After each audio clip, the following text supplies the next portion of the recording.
Mr. Morgan. What do we got here? This is our Phoenix. This is our Truggy rebirth refresh for Justin, or JK as he goes by, but completely refreshed car. It's the epitome of a Truggy. It's kind of the presence and the raw, visceral, OG style Truggy experience, all put together and polished and brand new.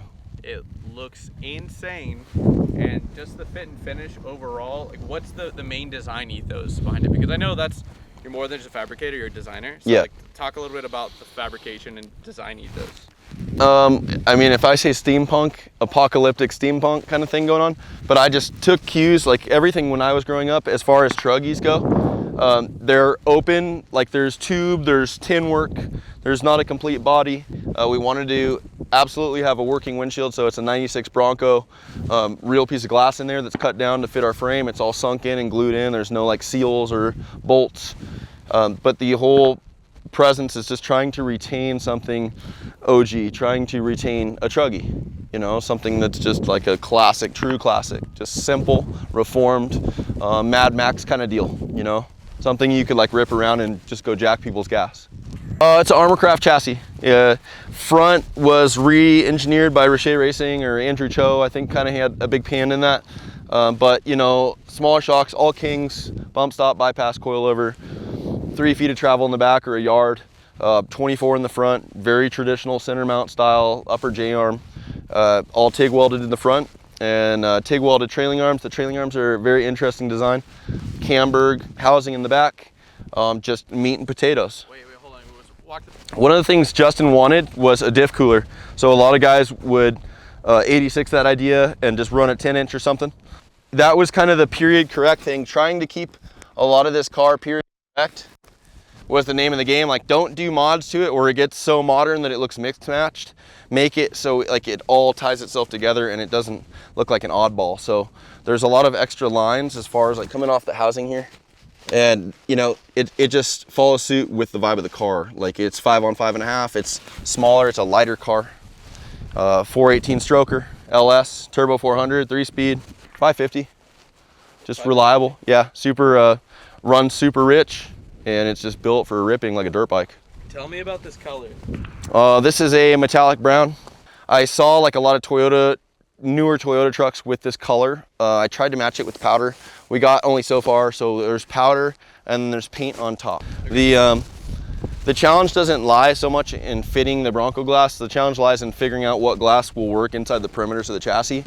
And that's what we did. Like, I have a really good glass guy, and we simply just brought different examples of kind of what he might have thought would work, and then retained the height of the Bronco glass. We just ended up with a Bronco. It wasn't like we tried to. We tried Lexus and Toyotas and all that, but it's really just figuring out what inside dimensions we can cut, and that's what we did. We just cut the sides. And the thing is that like differs with this versus like a buggy or a lot of traditional kind of windshields is that this is a recessed frame and then it's glued in just like a OEM window. It does have that OEM fit. Yeah, it's flush. It doesn't have like that huge gasket. Yeah. There's not like that big rubberized thing going around. Yeah. Part of putting the windshield in, the car didn't have a windshield before.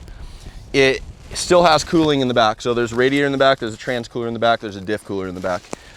What we did is when we put the windshield in, then I go, okay, well, how are we going to direct air to keep the cooling consistent? So we put a really large roof scoop in. The roof scoop's completely functional. There's a little bit of runoff that kind of blocks sunlight from getting into you, into your eyes. And then the rest feeds right over your head and right down the middle into the coolers. With that being said, that's the whole purpose of like, I call this a hood hawk. And this is really to refine the shapes down here, to transfer all the shape and the constraints into the roof scoop. Part of the whole concept with the paneling is to not completely enclose everything. Like having, again, that Truggy vibe to me, or the presence of a Truggy, it's essentially like kind of a trophy truck platform, but it's very open and raw. And so like same with the paneling up top, like I wanted to keep part of the chassis exposed and just run like a cut through the middle that's enclosure. Obviously all of the venting like on this whole thing is there for a reason. The front is ventilation for the oil cooler, which we added. The sides at the A pillar are for the headers, for the cooling for the headers and extraction. And then the rear is the same thing for the shocks. So it's all like functional, and obviously like the back wall tin work, that's, you know, obviously for cooling. Yeah.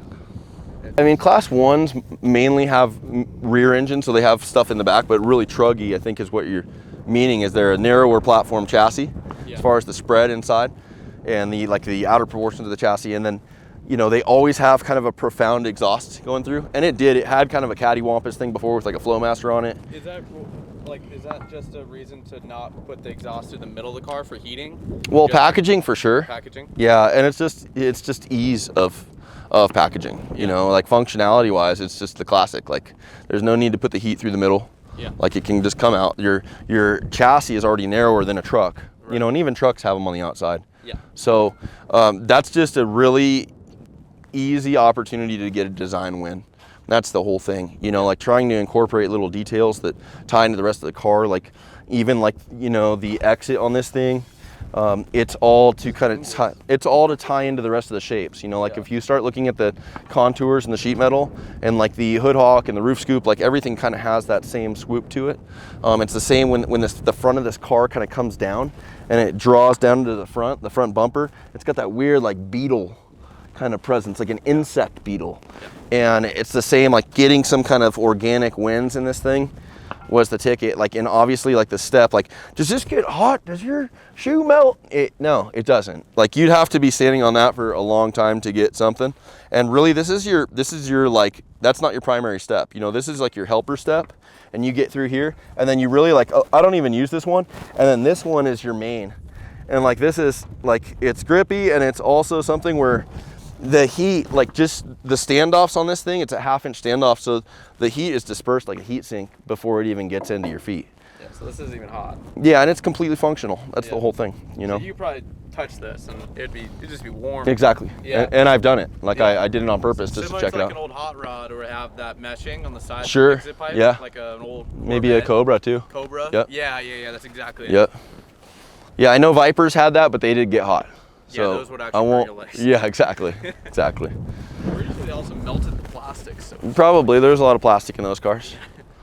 Retaining, you know, just retaining simplicity with this thing was the name of the game, and this is like a very reliable vehicle. You can put this thing away wet over and over. Like the, you know, preps obviously pertain to how much someone wants to prep it, but you could park this thing and use it, and park it and use it, and it's a truck. Essentially, you know, like it's a LS truck. Like it's very simple. Yeah, I think it's what you've done is taken not just a rebuild, but restore it, giving it its next chapter in its life, and giving it that refresh, and get you kind of excited about it. I'm sure he's super excited about it, and kind of makes him want to go enjoy it again. Yeah, he's more timid about using it now, because really? he's like, I did the thing, I made it too nice. You know, and I'm like, what did you expect? Like, what were you gonna get out of this thing? Yeah. So I think he's like more, because he used to drive it like a dirt bike, you know? Yeah. And a lot of people do that with their toys, especially like open wheel cars that aren't like big trucks. Yeah. They ride them. So I mean, he's super stoked on it, and I expected something good out of this thing, but not this good, like where it would be so refined. And I think that's kind of what you get no matter what when you fully go through something. Yeah. Because we took it down to complete bare chassis, right, and then refreshed it from there. So every single piece has been gone through. Yeah, I like it. Yeah, I mean, the only other thing to tie into maybe is just like, the interior. You know, just a small treatment of suede, glove box, fire suppression. Obviously, we had custom gauges made for it. Just keeping the pace with like more of a retro or OG vibe is just running like an analog gauge, switches, breakers, very simple.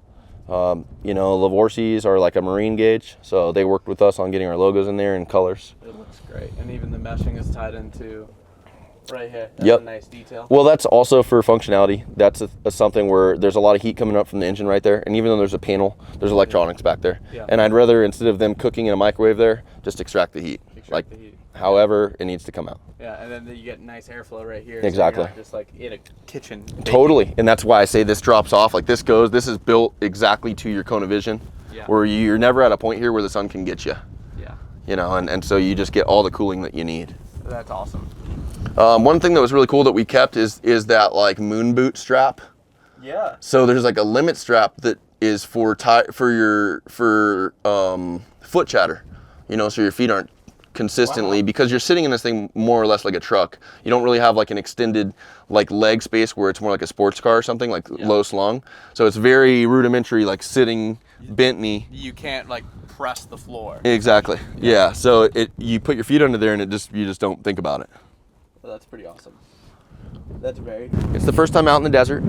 We wanted to go out with race-dezert and preserve her cleanliness until now. So now we get to, you know, figure out what she does, and then we'll go out with Keith Marigold and do final testing. Yeah. So thank you guys.